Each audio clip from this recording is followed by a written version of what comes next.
Again, this big news with Neil Walker out of the lineup tonight coming in. You didn't know if he'd be back in there. You heard it was a condition, something he was dealing with, and it turns out that he's got a disc issue in his back. He will have surgery. That's the latest news at this hour. Once again, Andy Martino, Mark Malusis, and Sal Licata. Guys, how big of a blow is this for this Mets team going forward? Andy, I'll start with you. Yeah, well, the Mets do have some depth at that position with Flores, Kelly Johnson, who had the big hit tonight. Reyes can play second, of course, if they shuffled it around a little bit. So it's not devastating. I'm sure emotionally it's tough on a night where they have a nice win, they're having a good week. But I do think it's something that they can overcome. I mean, Neil Walker's a good player, but the Mets have overcome way more than that already. So it's tough, but I don't think it's as brutal as you might think at first blush. Yeah, I wouldn't say it's insurmountable, but he's a good player. I mean, honestly, he's the best second baseman on the team. I mean, that's really what you look at it. So they could have other guys that could plug in. Kelly Johnson, we know what Wilmer Flores has been able to do. If you want to really shuffle along, you can play.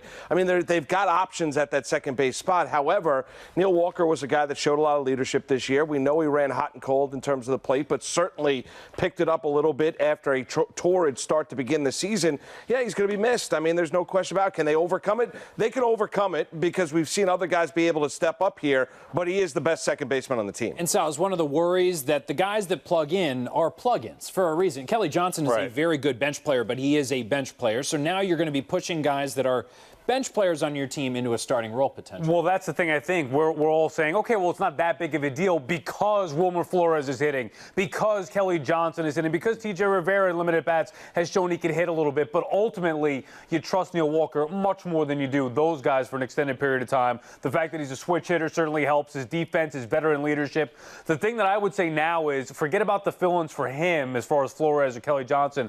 They need to now get that production elsewhere. Granderson, Bruce, Conforto. Maybe instead of one of those guys, now they need to get two of those guys going in addition to Reyes, Cabrera, and the rest of that line. And we should talk positively about the Mets because this was a big win for them tonight. And if you take away this Neil Walker news, really what's been a theme for this team lately has been fill-ins doing a really good job. Kelly Johnson being one of them, comes up clutch. It seems like he's come up clutch in so many big moments, but they've had all these guys off the bench really come in and do a good job. Yeah, and the guys in the rotation, too. I mean, we don't know how it's going to last for your Lugos or your Gesellmans, but they have been patching it together.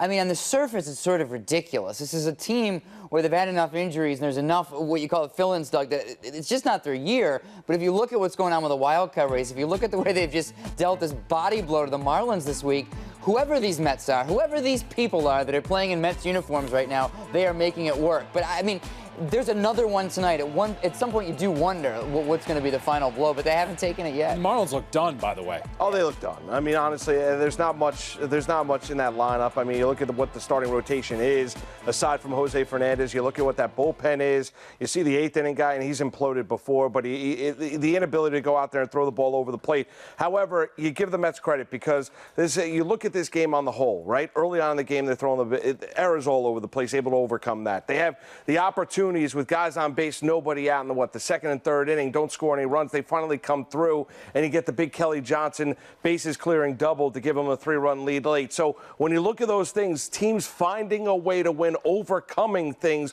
even over the course of a 9-inning game, that's what this Met team right now is embodying. Yeah, and they get down early in the game, and as you said, playing sloppy baseball, you're thinking, maybe it's just not their night. And immediately they go out there and regain the lead off the bat of Wilmer Flores. So that's what they've been doing. Think about this. 12 days ago, pretty much everybody had this team left for dead, and they've gone on a huge run and are now only one team in front of them for a wild card spot.